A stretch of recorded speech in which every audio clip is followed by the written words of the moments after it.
नमस्कार और आप देख रहे हैं हंगामा टाइम्स न्यूज चैनल। मैं हूं आपके साथ अमित कश्यप और इस वक्त की खबर सामने आ रही उत्तर प्रदेश की राजधानी से, जहां एक दिल झंझोर देने वाली खबर आज आपको हम दिखाने जा रहे हैं। क्या सरकार की नजर में जमीन साफ करने वाले कर्मचारियों की कोई कीमत नहीं है क्या वादे सिर्फ चुनाव जीतने के लिए, तालियां बटोरने के लिए किए जाते हैं? जी हां, आज लखनऊ के उदयगंज स्थित सिंचाई विभाग के चौधरी चरण सिंह सभागार में उत्तर प्रदेश पंचायती राज ग्रामीण सफाई कर्मचारी संघ की ओर से एक महाबैठक का आयोजन हुआ, जहां पर इस प्रांतीय बैठक में यूपी के दो नहीं बल्कि पूरे 75 जनपदों से आए सैकड़ों पदाधिकारियों ने हिस्सा लिया। आक्रोश ऐसा कि पूरा सभागार गूंज उठा और सीधे तौर पर शासन प्रशासन को चेतावनी दे दी गई। बैठक की अध्यक्षता संघ के प्रदेश अध्यक्ष बसंत लाल गौतम ने की और मंच का संचालन संभाला महामंत्री मयंक ने। मंच पर कोषाध्यक्ष अजीत वाल्मीकि, संगठन मंत्री श्रवण पाल और संप्रेक्षक क्रांति सिंह के साथ साथ राज्य कर्मचारी सहयोग परिषद के प्रदेश अध्यक्ष एसपी तिवारी और चतुर्श्रेणी कर्मचारी महासंघ के राम नरेश यादव जैसे कई बड़े दिग्गज नेता मौजूद रहे। मुद्दा क्या है?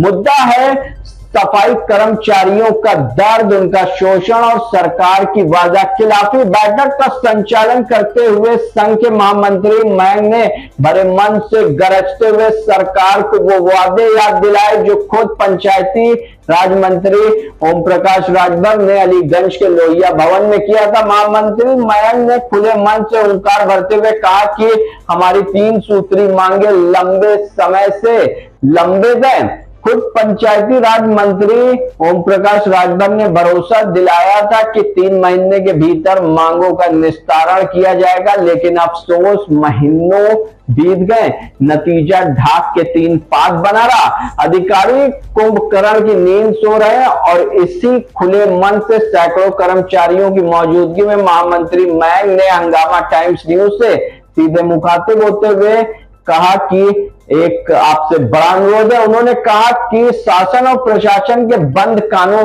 तक हमारी आवाज पहुंचाने का काम सिर्फ और सिर्फ हंगामा टाइम्स न्यूज ही कर सकता है।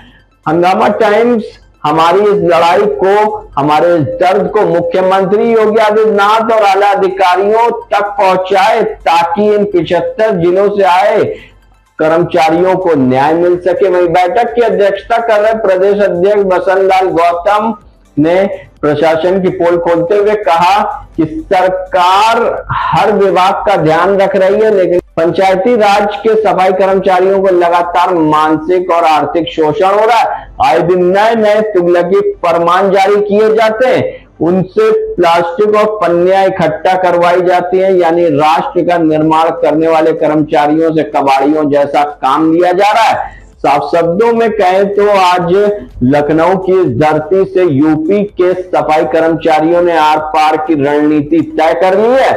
लगभग 250 से ज्यादा बड़े पदाधिकारियों की मौजूदगी में यह साफ कर दिया है कि अगर यह शोषण बंद नहीं हुआ और 3 सूत्री मांगे पूरी नहीं हुई तो आंदोलन ऐसा होगा कि पूरे शासन हिल जाएगा।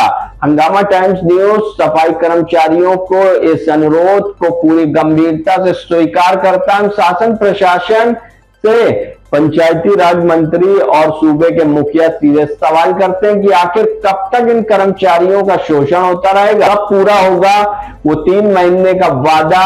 इस खबर पर हमारी नजर लगातार बनी रहेगी। आप देखते रहिए हंगामा टाइम्स न्यूज चैनल, बुलंद आवाज सच्ची खबर। नमस्कार और डालते गुप्ता चीफ सब एडिटर की एक रिपोर्ट पर नजर। के सम्मानित अध्यक्ष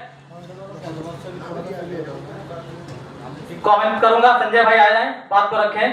जौनपुर सम्मानित अध्यक्ष जी। उत्तर प्रदेश पंचायती राज ग्रामीण सफाई कर्मचारी संघ प्रांतीय बैठक आज चौधरी चरण सिंह के सभागार में हो रहा है और ये प्रथम बैठक है चुनाव से। इस कार्यक्रम में शिरकत कर रहे हमारे नवनिर्वाचित प्रांतीय अध्यक्ष बड़े भाई बसंत लाल जी, महामंत्री मयंक गौतम जी,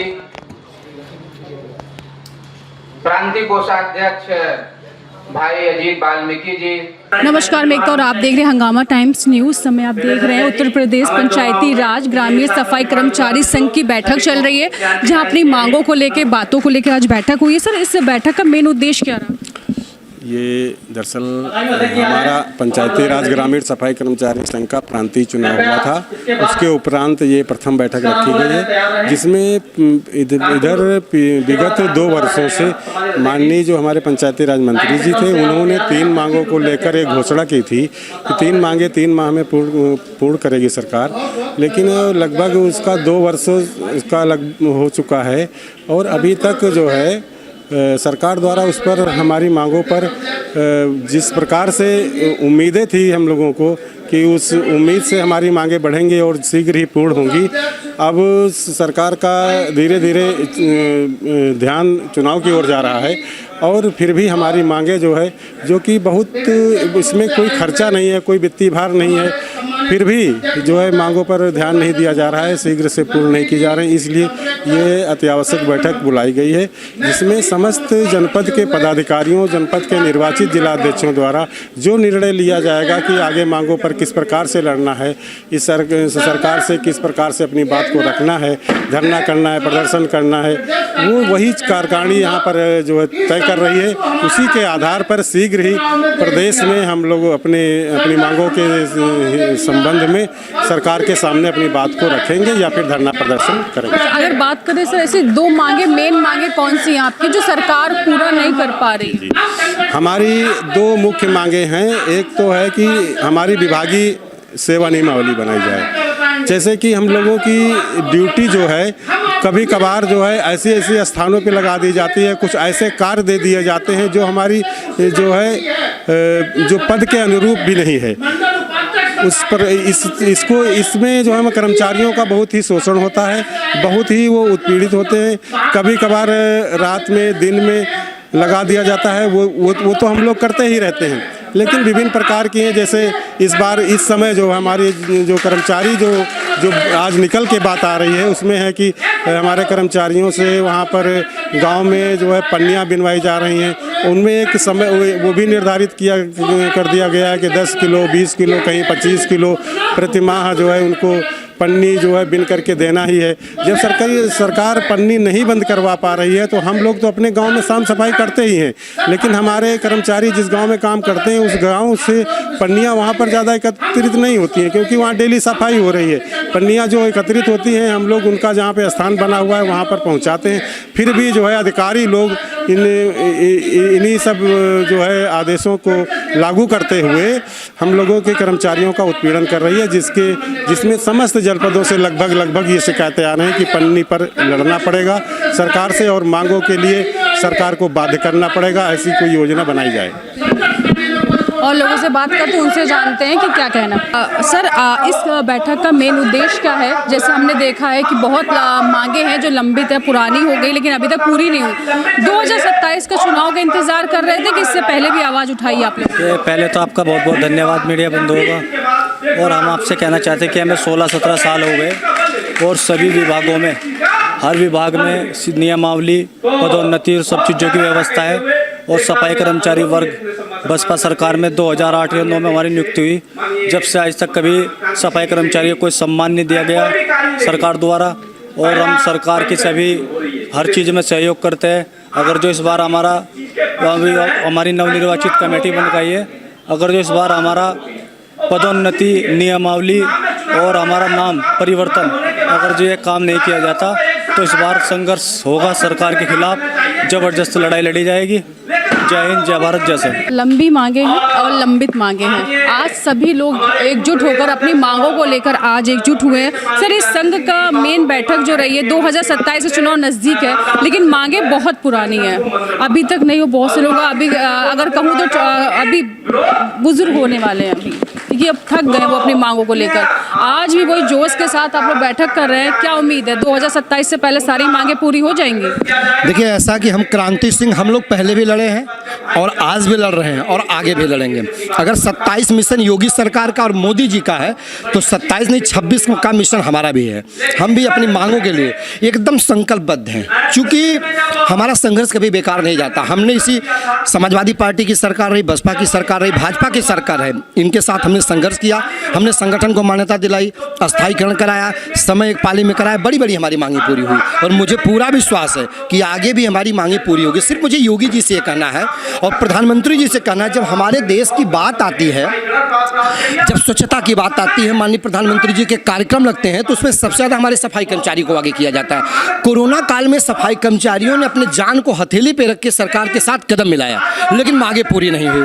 माननीय प्रधानमंत्री जी प्रयागराज में सफाई कर्मचारियों का पैर धोते हैं।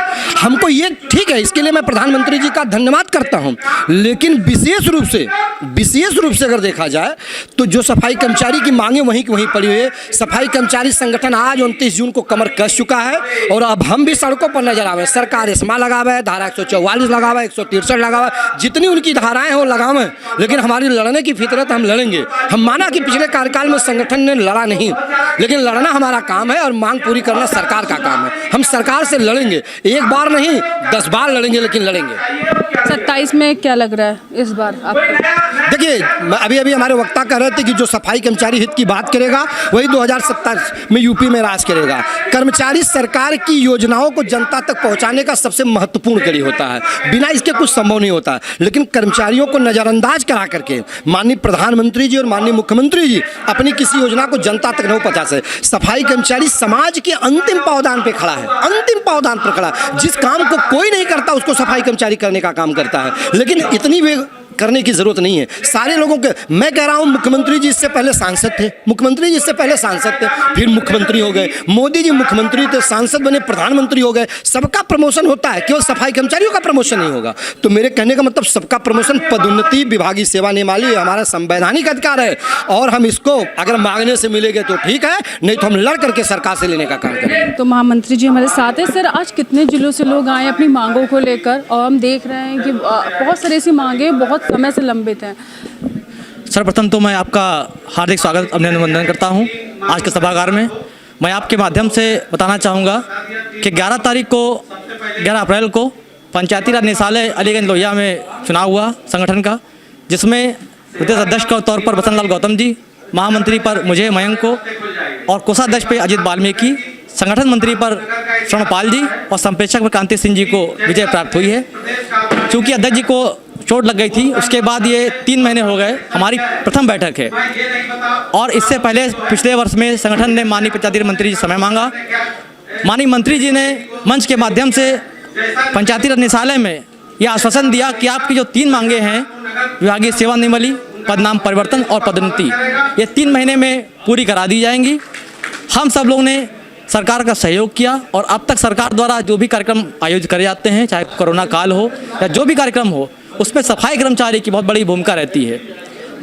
हम सरकार के साथ कंधे से कंधा मिला खड़े हैं, लेकिन ये सफाई कर्मचारियों का दुर्भाग्य है कि उनके लिए सरकार कुछ नहीं कर रही। आप देख रही होंगी पंचायत सहायक, अभी उन्होंने एक ज्ञापन दिया, ज्ञापन मान करके उनको प्रतिमाह सैलरी का दे दिया गया और उनके फ़ोन की व्यवस्था कर दी गई, लेकिन हमारे लिए लगातार काम थोपे जा रहे हैं। हमसे पन्नी बिनवाई जा रही हैं, कोई आधिकारिक विजिट होती है वो भी लगवाया जा रहा है, हमसे साड़ा पकड़वाए जा रहे हैं। यहाँ तक कि कोरोना काल में हम लोगों ने पार्थिव शरीर को दफनाने का भी काम किया है और सरकार ने, माननीय प्रधानमंत्री जी ने हमको सफाई के नाम से संबोधित किया है, सफाई सैनिक के नाम संबोधित किया है, लेकिन इनके लिए पदोन्नति की व्यवस्था नहीं करी गई, जो दुर्भाग्य की बात है। देखा कि बहुत से लोग उसी पद पर रिटायर हो रहे हैं जिस पद पर आए थे। ये बहुत बड़ी बात है कि उनकी पदोन्नति नहीं। जी, मेरा यही कहना है, वही तो मैं बताना चाह रहा हूँ आपको। ये विडंबना है कि पंचायती राज विभाग में पदोन्नति की व्यवस्था ही नहीं करी गई है। उस पंचायती राज व्यवस्था में सचिव भी शामिल हैं, ADO पंचायत शामिल हैं और आपके DPRO शामिल हैं, सबकी पदोन्नति होती है, लेकिन सफाई कर्मचारी के साथ दुर्व्यवहार किया जा रहा है।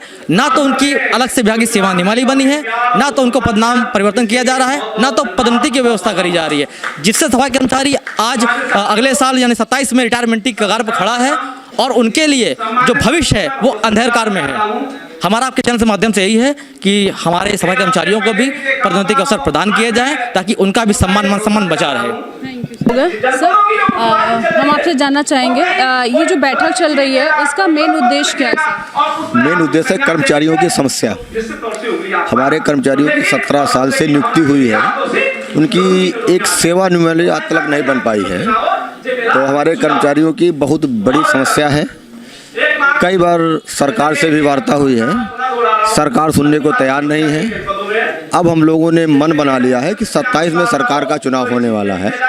अगर सरकार हमारी बात को नहीं सुनेगा तो हम सरकार की बात को नहीं सुनूंगा। और हमारे हर कर्मचारी के पास हर गांव में ऐसी व्यवस्था है और जो 10-10, 5-5 वोट का इधर से आदान प्रदान कर देगा तो सरकार विफल होगी। यदि अगर सरकार मेरी बात को सुन लेती है तो हम सरकार के साथ में रहेंगे। ये तो हमारे साथ वो लोग जिन्होंने अपने आप बात करी कि कहीं ना कहीं अगर आपसे बात करूं, मैं बताऊं कि ये वो लोग हैं जो इस समय अलग अलग जिलों से आए हुए हैं और अपनी मांगों को लेके जो सबसे बड़ी बात है पदोन्नति नहीं हो रही है। बहुत से लोगों को रिटायरमेंट नजदीक है लेकिन पदोन्नति नहीं हुई। तो बने रहिए हंगामा टाइम के साथ। मैं एकता आपसे इजाजत लेना चाहती हूँ। नमस्कार। केवल आप लोगों का सहयोग और आशीर्वाद मिले सम्मानित साथियों। महामानव गौतम बुद्ध ने कहा था कि दुख है तो दुख का कारण है, दुख है तो दुख का कारण है और कारण है तो उसका निवारण भी है साथियों। और निवारण हम सभी सम्मानित साथियों के द्वारा ही होना है, किसी एक व्यक्ति के द्वारा नहीं हो सकता। इसलिए हम सभी साथियों से पुनः निवेदन करेंगे कि जो भी चुनाव में द्वेष भावना जो भी चलेगा नहीं, क्यों चले। वो कहावत कि वक्त आने पर बता देंगे तुझे आसमां, हम अभी से क्या बताएं क्या हमारे दिल में है। ठीक है, नकारात्मक दिशा में जाना नहीं है। मुझे याद है कुछ जनपदों ने, चूंकि संचालक की मुद्रा में थोड़ा कुछ विशेष काम कर रहे हैं, कुछ जनपदों में तो आज तक बुलोरो के अलावा बस और ट्रेनों का दर्शन ही नहीं किया। बुलोरो से आकर के आंदोलन करके चले गए 12। ठीक है, एक बार झांकना पड़ेगा। अच्छा बताइए, हो सकता है इस समय थोड़ी मोड़ी गोलबंदी हो, 2014 में गोलबंदी नहीं थी ना। मुझे तब मैं प्रदेश अध्यक्ष था, कुलदीप जी प्रदेश के महामंत्री थे। 30,000 की संख्या से आगे आप लोग कभी लखनऊ देखे नहीं। ये 70,000 लोग कहाँ रहते हैं, ये 78,000 लोग कहाँ रहते हैं आज तक बताए ना, उस पर भी बताइए ना। ये 78,000 लोग रहते कहाँ। 2013 में समाजवादी पार्टी की सरकार, माननीय पंचायती राज मंत्री बलराम यादव आजमगढ़ के थे, उसी समय की 30,000 की संख्या है। इसके बाद हम लोग उस संख्या को कभी छू नहीं पाए। हो सकता कुछ कमी इधर भी हो, कुछ कमी उधर भी हो, कुछ सब में हो। चलिए 12 मंडल अध्यक्ष की तरफ 2 जिला 1 मंडल। आदरणीय प्रमोद कुमार, हमारे सभी जनपदों के सम्मानित पदाधिकारी साथी, मंडल के सभी सम्मानित पदाधिकारी साथी, आप सभी का हृदय से आभार व्यक्त करता हूं। सम्मानित साथियों, जैसा कि आप लोगों ने अभी पूर्व के भट्टा साथियों से के सम्मानित अध्यक्ष कमेंट करूंगा, संजय भाई आ जाएं, बात को रखें। जौनपुर सम्मानित अध्यक्ष जी। उत्तर प्रदेश पंचायती राज ग्रामीण सफाई कर्मचारी संघ प्रांतीय बैठक आज चौधरी चरण सिंह के इस सभागार में हो रहा है और ये प्रथम बैठक है चुनाव से। इस कार्यक्रम में शिरकत कर रहे हमारे नवनिर्वाचित प्रांतीय अध्यक्ष बड़े भाई बसंतलाल जी, महामंत्री मैं गौतम जी, प्रांतीय कोषाध्यक्ष भाई अजीत वाल्मीकि जी, संगठन मंत्री श्रवण पाल जी और प्रांतीय से ही आप डरवा सकते हैं, संघर्ष से ही सरकार को आप भयभीत कर सकते हैं, क्योंकि सामने चुनाव है, सामने चुनाव है। अगर इस चुनाव में अगर सरकार को आप भयभीत नहीं कर सकते, अगर उनके अंदर डर पैदा नहीं कर सकते, तो दूसरा कोई समय आने वाला नहीं है। क्योंकि सरकार के भी अंदर ये समझ में आ रही है कि अगर हम इन कर्मचारियों को ध्यान नहीं देंगे, कर्मचारियों के साथ अगर इसी तरीके से अगर हम व्यवहार करते रहेंगे तो 2027 में उनको वापस नहीं आना है। कर्मचारियों को इस व्यवस्था से आना रखते हुए इनके मनोबल को तोड़ने का काम किया जा रहा है। मेरा आपके चैनल के माध्यम से यही अनुरोध है कि सरकार तक हमारी बात का पहुंचाने का प्रयास करें, जिससे हमको भी पदोन्नति के अवसर प्राप्त हो सके। अब मैं मुरादाबाद के सम्मानित अध्यक्ष जी, क्योंकि उनकी ट्रेन है, बड़े भाई राजपाल जी को अनुरोध करूंगा कि अपनी बात को रखें। मुरादाबाद के अध्यक्ष राजपाल जी। मैं विदेश की कार्यकारिणी से यदि आह्वान करना है तो ऐसा करें जिसका सरकार को आगाज हो जाना चाहिए। सरकार हिला दो और यदि कपड़े तक फाड़ने पड़े तो फाड़ दो। और 11 वर्षों में 11 नहीं 55 आदमी आते हैं, पूरे 11 वर्षों में आएंगे। अध्यक्ष